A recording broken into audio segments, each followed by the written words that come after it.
euthanasie. Faites place au poète au sein de votre gloire, manne de nos aïeux. Dans ces faces de l'histoire se plaît à raconter, et les noms et la vie du soldat valeureux qui meurt pour la patrie, et du barde inspiré qui vit pour la chanter.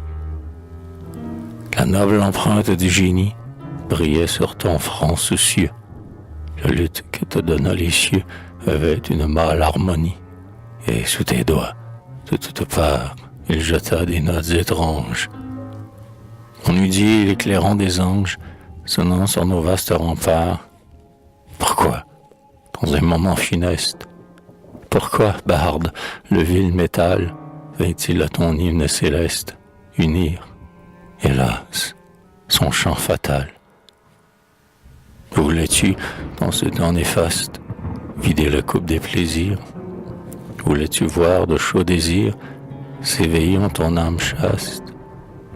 Voulais-tu chercher le bonheur où seul l'insensé va l'attendre, toi dont les pensées devaient tendre vers l'infini d'un bon vainqueur? Qui le dira? Tu fus coupable, et nous pleurâmes sur ton sort, car une vengeance implacable te poursuivit jusqu'à la mort.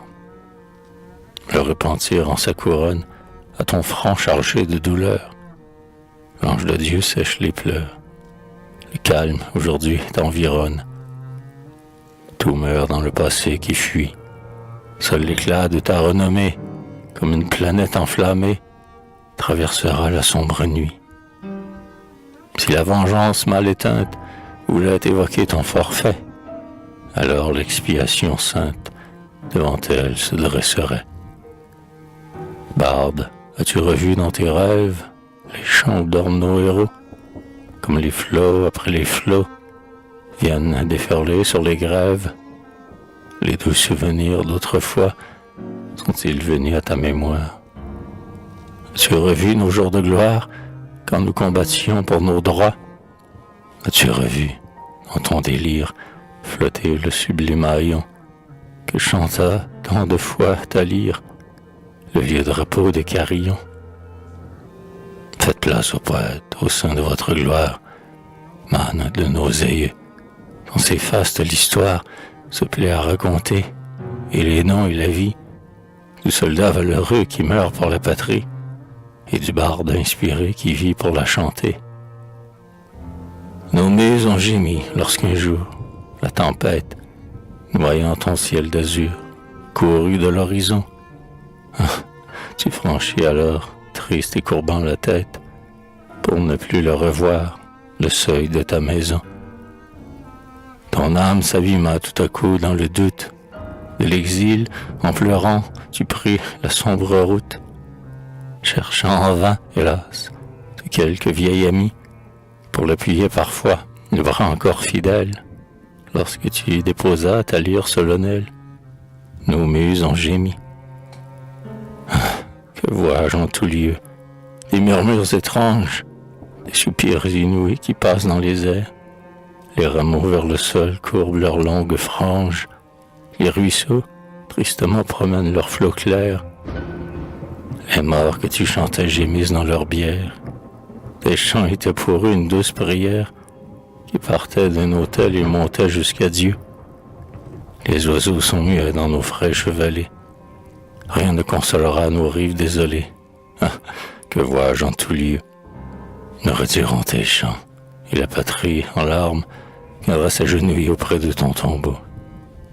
Qui jamais, comme toi, a pu célébrer nos armes et redire l'éclat de notre vieux drapeau? Ta grande voix semblait le canon des batailles. À tes accents émus frémissaient nos murailles. Les soldats tombés sur nos illustres champs voulaient de leur cercueil se lever pour combattre, pour consoler nos cœurs que l'ennui vient abattre. Nous redirons tes chants. Dans ton anxiété, chaque jour, ô poète, n'était-il pas pour toi, là-bas, un jour de deuil? Ô poète, as-tu vu d'une âme satisfaite, après 15 ans de pleurs, le repos du cercueil? As-tu vu ton pays, en sa beauté première, t'apparaître soudain la vive lumière, quand souvent projeta sur toi l'éternité? As-tu vu notre vie, les sons rochers austères? As-tu vu tes amis, ton ciel, ta vieille mère, dans ton anxiété? Malheureux exilé, reviens prendre ta place. Ne l'as-tu pas au ciel demandé à genoux?